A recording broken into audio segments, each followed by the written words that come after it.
Bonjour, bienvenue dans cette mini-récup. Mon nom est Charles.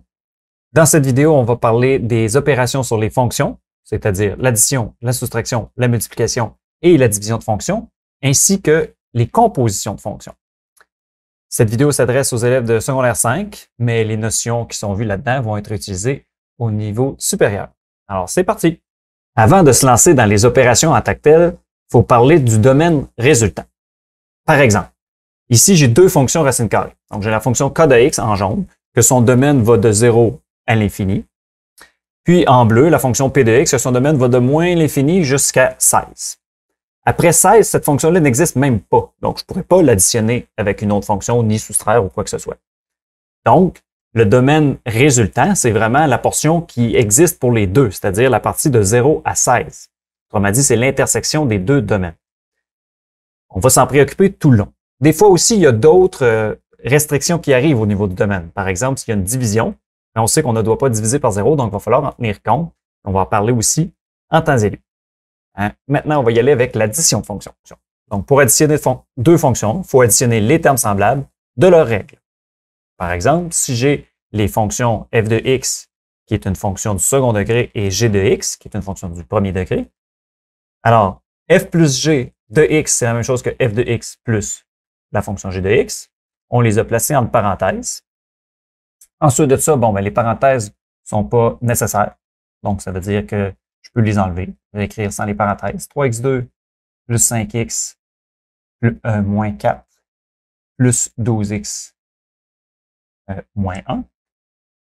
Puis après ça, comme je l'ai dit ici, on doit additionner seulement les termes semblables.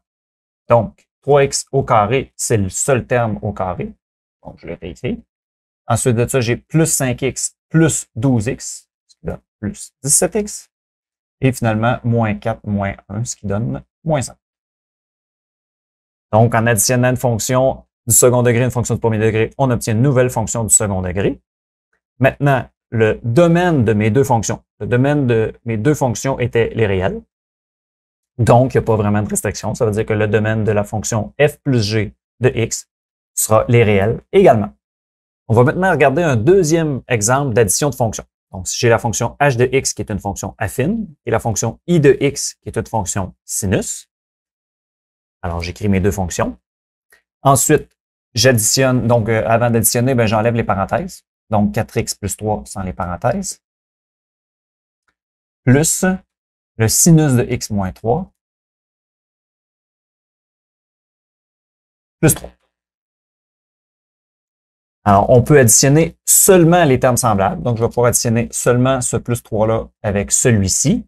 Je ne peux pas additionner avec le moins 3 parce qu'il est à l'intérieur de la parenthèse.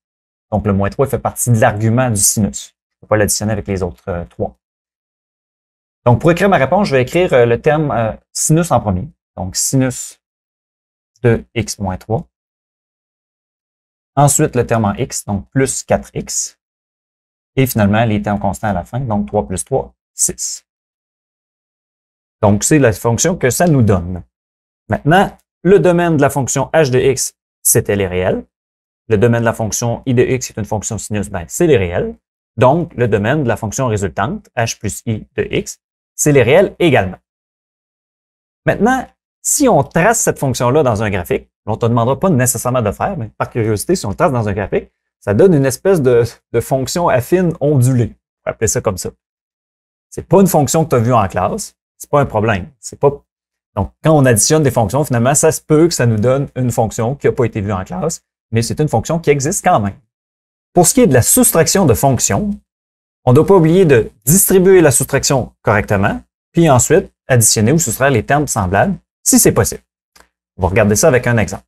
Donc, si j'ai la fonction f de x qui est une fonction du second degré et la fonction h de x qui est une fonction du premier degré, alors j'écris f de x moins h de x, très important de la mettre entre parenthèses parce qu'on va devoir distribuer le moins. Alors, c'est la première étape. Je vais commencer par écrire tout ça sans les parenthèses. Donc, 3x au carré plus 5x moins 4. Et là, justement, le moins qui est devant la parenthèse, je le distribue au premier terme, donc moins 4x, et au deuxième terme. Donc, moins plus 3, ça fait moins 3. Après, j'additionne les termes semblables. Ben, le terme en x carré, c'est le seul. Donc, je le réécris. J'ai deux termes en x, plus 5x moins 4x, ce qui donne plus 1x, plus x tout court. Et finalement, j'ai moins 4, moins 3, ce qui donne moins 7. Maintenant, j'ai une question par rapport au domaine résultant. Le domaine de la fonction f moins h de x correspond à l'ensemble des réels. Vrai ou faux? On va les vérifier. Alors, le domaine de ma fonction f de x, c'est une fonction de second degré. Donc, son domaine, c'est les réels. Le domaine de la fonction h de x, qui est une fonction affine, son domaine, c'est les réels. Il n'y a pas de restriction ni sur un domaine ni sur l'autre. Donc, le domaine de la fonction résultant, c'était bel et bien les réels. Donc, c'était vrai. Pour la multiplication de fonctions, on devra s'assurer de distribuer chaque terme de la première fonction à chaque terme de la deuxième fonction. Et après, on additionne les termes semblables si possible. On va regarder ça avec un exemple. Donc, j'ai la fonction g de x qui est une fonction affine et la fonction j de x qui est une fonction du second degré. Donc, je multiplie j de x par g de x. Première chose, je dois multiplier chaque terme de la première fraction par chaque terme de la deuxième fonction. Donc, 4x au carré fois 12x donne 48x exposant 3. Ensuite, 4x au carré fois moins 1 donne moins 4x, exposant 2. Ensuite, je suis rendu au deuxième terme. 11x fois 12x donne plus 132x exposant 2. Ensuite, 11x fois moins 1, ça donne moins 11x. On est rendu au dernier terme. 6 fois 12x donne plus 72x. Et finalement, 6 fois moins 1 donne moins 6. Donc, j'ai plusieurs termes. J'ai 6 termes en tout et j'additionne les termes semblables. 48x exposant 3, c'est le seul terme de degré 3. Donc, je le réécris. 48x exposant 3. Ensuite, j'ai deux termes de degré 2. Donc, moins 4x exposant 2 plus 132. Donc, ça donne plus 128x exposant 2. Et finalement, pas finalement, mais moins 11x plus 72, ça donne plus 61x. Et il y a le moins 6 qui est le seul terme constant. Voilà, donc le fait de multiplier une fonction du second degré avec une fonction du premier degré, ça nous a donné une fonction de degré 3. Maintenant, pour le domaine. Les deux fonctions de départ, leur domaine était les réels, donc il n'y a pas de restriction, le domaine de la fonction résultante sera les réels aussi.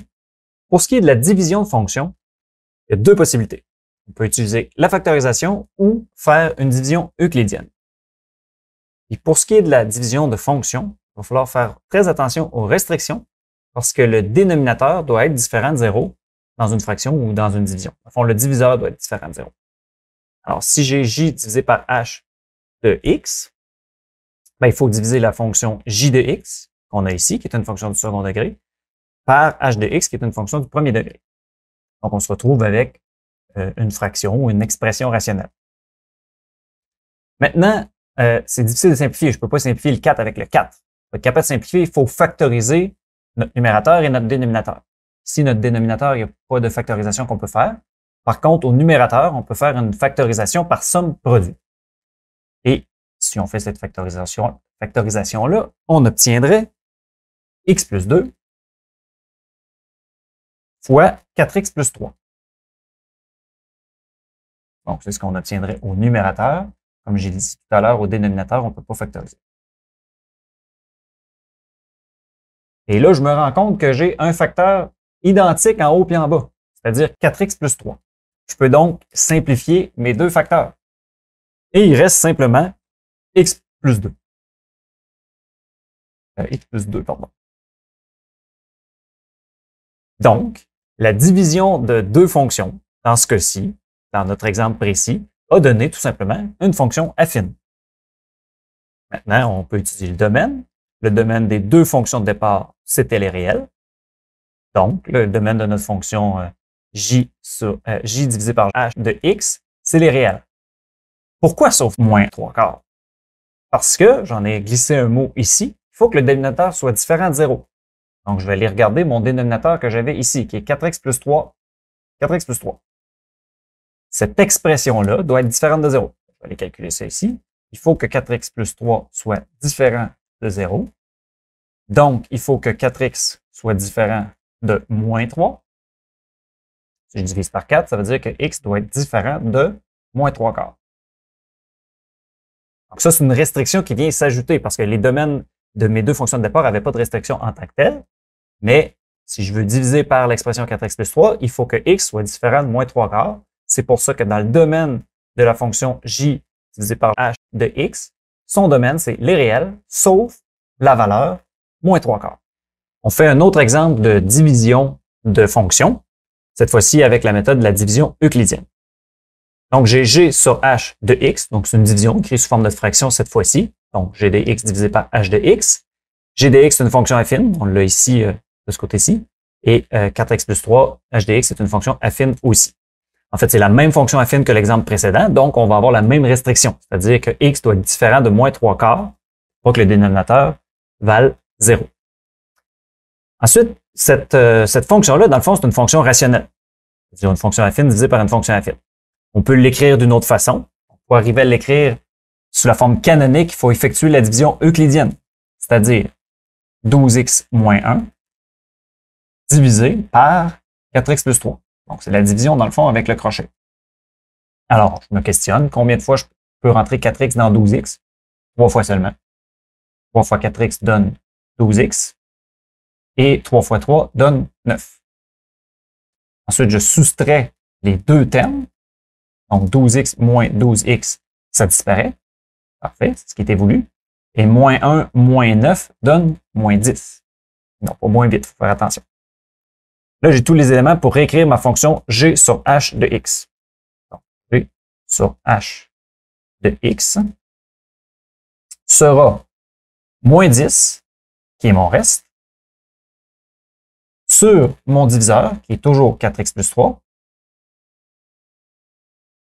plus ma valeur entière, qui est 3. Donc là, je suis presque correctement sous la forme canonique. La seule chose qui resterait à faire pour que ma fonction soit sur la forme canonique, c'est de mettre le 4 en évidence au niveau du dénominateur. Donc, ça donnerait moins 10 sur, je mets le 4 en évidence, fois x. 4 fois x, ça donne des lignes 4x. Et 4 fois 3 quarts. 4 fois 3 quarts va donner 3. Et ensuite de ça, ben, il y a le plus 3 qui est là. Ça veut dire que mon paramètre A vaut moins 10, mon paramètre B vaut 4, mon paramètre H vaut moins 3 quarts et mon paramètre K vaut 3.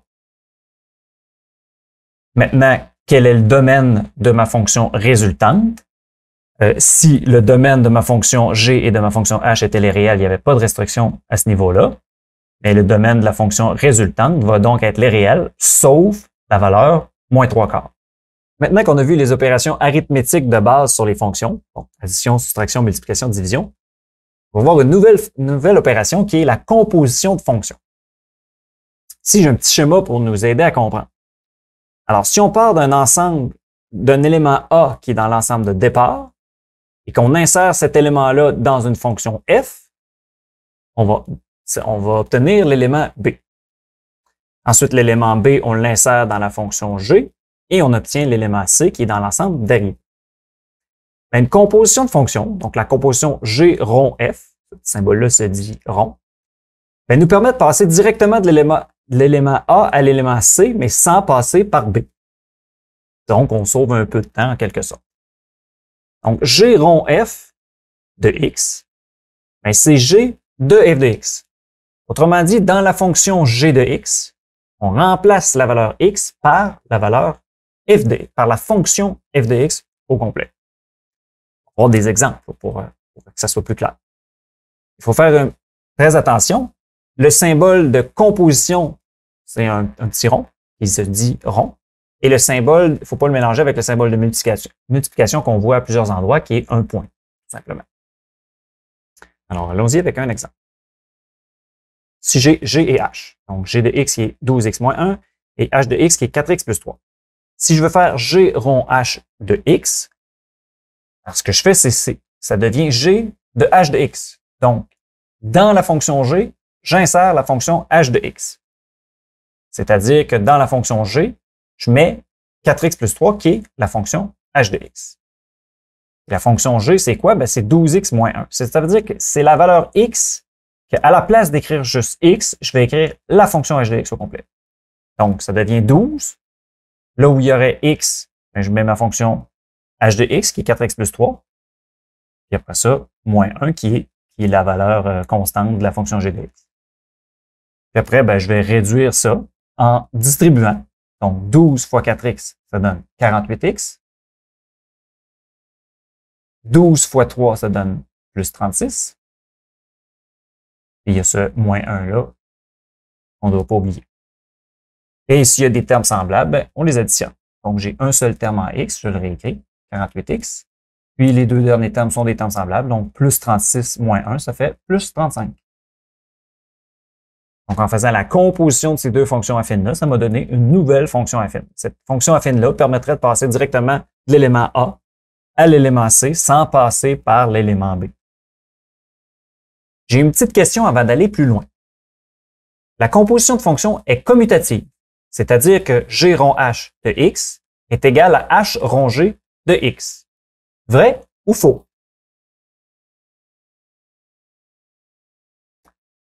C'est faux, puis on va le prouver. Et puis, c'est même quelque chose d'assez important à savoir. Alors, nous, on a complété g rond h, qui nous a donné 48x plus 35. Maintenant, on va faire h rond g. On va voir ce que ça donne. Alors, cette fois-ci, dans la fonction h, je mets la fonction g de x, qui est 12x moins 1. Donc, la fonction h va être 4 fois à la place du x, je mets la fonction g de x, qui est 12x moins 1. Puis plus 3 qui était la valeur constante de h de x. Alors, je distribue. 4 fois 12x, ça donne 48x. Et 4 fois moins 1 donne moins 4. Et il y a le plus 3 au bout. Donc, j'ai deux termes semblables seulement. Le 48x est le seul terme en x. Donc, j'ai 48x moins 4 plus 3 qui donne moins 1. Et voilà. Les fonctions ne sont pas identiques. Ils se ressemblent, donc ils commencent par 48x, mais lui, c'est plus 35, son terme constant, alors que lui, c'est moins 1. Alors non, les fonctions ne sont pas commutatives. Donc, il faut faire attention dans les problèmes que tu vas rencontrer, de les mettre dans le bon ordre. Pour ce qui est du domaine, le domaine de ma fonction g est-elle réelle, le domaine de la fonction h aussi. Donc, le domaine de mes deux fonctions résultantes, autant g rond h que h rond g, les domaines sont les réels pour les deux. On va maintenant voir un problème en contexte. Alors, je vais commencer par lire le problème. Lors des compétitions de ski de fond, la préparation des skis est une tâche complexe. Les spécialistes ont remarqué que, pour avoir la meilleure glisse possible, la neige ne doit être ni trop chaude, ni trop froide. La vitesse qu'un skieur moyen peut atteindre sur une certaine pente est donnée par la règle suivante. V de t égale moins 0,1 fois t plus 10 au carré plus 40. Où V de t est la vitesse maximale en km/h en fonction de la température extérieure en degrés Celsius. Par ailleurs, la température extérieure est donnée par la règle suivante. T de x égale 2 racine de x moins 10. Où T de x est la température extérieure en degrés Celsius et x est le temps écoulé en heures depuis le lever du soleil, soit à 7 heures. Alors, il y a beaucoup d'informations là-dedans, mais il y a deux fonctions dans le fond. La fonction v de t, qui est ici, et la fonction t de x. Je vais tout abréger ça ici. Alors, ici, j'ai les informations importantes. J'ai la fonction v de t, avec v de t étant sa vitesse maximale et t la température. Et j'ai la fonction t de x avec t qui est la température et x qui est le temps écoulé depuis le matin, depuis 7 heures du matin. Alors, allons-y avec les questions. La première question est la suivante. Quelle est la règle qui donne la vitesse maximale atteinte par le skieur en fonction de l'heure de la journée? Alors, sa vitesse maximale, c'est V. Mais ici, sa vitesse n'est pas donnée en fonction de l'heure de la journée, elle est donnée en fonction de sa température extérieure. Donc, si je veux savoir sa vitesse maximale en fonction de l'heure de la journée, il va falloir que je fasse une composition de ces deux fonctions-là. On a donc v rond t de x, c'est-à-dire v de t de x. C'est-à-dire que dans la fonction de la vitesse, je mets la fonction de la température. Alors, la fonction de la température, c'est 2 racines de x moins 10. Maintenant, je combine tout ça. Donc, la fonction v, c'était moins 0,1 fois t. Donc, t, c'est tout ça, plus 10 au carré, plus 40. Donc, le t a été remplacé par 2 racines de x moins 10, mais dans le fond, sinon, j'ai écrit la fonction v de t au complet. Après ça, ben là, j'ai différents calculs à faire. Donc, dans ma parenthèse, j'ai moins 10 plus 10 qui sont des termes semblables. Et en plus, ce sont des termes qui s'annulent. Moins 10 plus 10, ça donne 0. Alors, on vient de réduire. Ensuite, j'ai un exposant à 2 au-dessus de la parenthèse. Donc, il va falloir que mes deux facteurs, donc 2 racines de x, soient mis au carré. Alors, le 2 doit être mis au carré et le racine de x doit être mis au carré. Ça donne 4x. Ensuite, je fais la multiplication. Donc, moins 0,1 fois 4x, ça donne moins 0,4x. Donc, le fait de combiner mes deux fonctions, au départ, j'avais, dans le fond, ma fonction v, c'est une fonction du second degré, puis ma fonction t, c'est une fonction racine carrée. En les combinant toutes les deux, ça a donné une fonction affine, qui va être assez facile à travailler. Avant d'aller plus loin, j'ai une question. Quel est le domaine de la fonction v rond t de x? Est-ce que c'est les réels positifs, les réels sauf 10, ou l'intervalle qui va de 10 à l'infini? Ben, pour répondre à cette question-là, on va étudier le domaine de nos deux fonctions de départ. Commencer. Donc, la fonction t de x, qui était la température en fonction du temps écoulé, ben, le temps ne peut pas être négatif. Donc, cette fonction-là, son domaine, c'était les réels positifs. L'autre fonction, la vitesse, c'est la vitesse en fonction de la température extérieure. La température, ça peut aller autant positif que négatif. Donc, son domaine, c'est les réels. Sachant les domaines des deux fonctions, ben on sait que le domaine de la composition des deux va être l'intersection. On avait une restriction ici, donc ça peut être seulement les réels positifs. Ben, notre composition des deux fonctions, son domaine va être donc les réels positifs. Maintenant qu'on a notre composition de fonctions, on peut répondre à la question B. Si le skieur a atteint une vitesse de 37,6 km/h lors du dernier test, quelle heure était-il? Autrement dit, on nous donne une vitesse et on nous demande de trouver l'heure, qui est un x. Mais si je remplace direct par v de t par 37,6, c'est une température que ça va me donner. Mais si j'utilise la composition de fonction qu'on a trouvée tantôt, on va trouver notre réponse directement. Donc, v rond t de x, c'est une fonction v de x, dans le fond. Ma variable, c'est x. Alors, je remplace cette fonction-là par, en fait, je remplace tout ça par 37,6, qui est la vitesse qui est donnée dans le problème. Et je veux savoir si ma vitesse est de 37,6, quelle est la valeur de x qu'on doit avoir pour obtenir cette vitesse-là. Alors, j'ai juste à isoler x en faisant moins 40 des deux côtés, ce qui donne moins 2,4. Ensuite, je divise par moins 0,4 des deux côtés pour isoler x, ce qui donne 6 heures. Est-ce que ça veut dire que cette vitesse-là a été atteinte à 6 heures du matin? Mais non, parce que le x, si on regarde la définition, c'est le temps écoulé en heures depuis 7 heures. Donc, c'est 6 heures après 7 heures. C'est ça qu'on doit tenir compte pour donner notre réponse complète. Donc, 7 heures du matin, plus 6 heures de temps écoulé qu'on vient de calculer, c'est à 13 heures que le skieur a atteint une vitesse de 37,6 km/h. Maintenant, je l'ai parlé un petit peu au début. On aurait pu procéder autrement. On aurait pu remplacer notre vitesse dans la première fonction pour trouver notre température extérieure, et ensuite mettre notre température extérieure ici pour trouver à quelle heure ça s'est produit. Autrement dit, si on pense à notre schéma au début, ça veut dire qu'on serait parti de l'élément C, qui est la vitesse du skieur. Puis là, on utilise la fonction v de t pour trouver t, et ensuite on utilise la fonction t de x pour trouver l'heure à laquelle ça s'est produit. Mais nous, ce qu'on a fait, c'est qu'on a utilisé la fonction v de x qu'on avait trouvée à l'étape A pour arriver directement à notre réponse. C'est ça l'avantage des compositions de fonctions, c'est qu'en une seule étape, en utilisant une seule fonction, on atteint notre réponse. Voilà, j'espère que cette vidéo t'a permis de mieux comprendre les opérations sur les fonctions, y compris la composition de fonctions. Maintenant, il suffit de t'entraîner à devenir meilleur. Alors, à toi de jouer!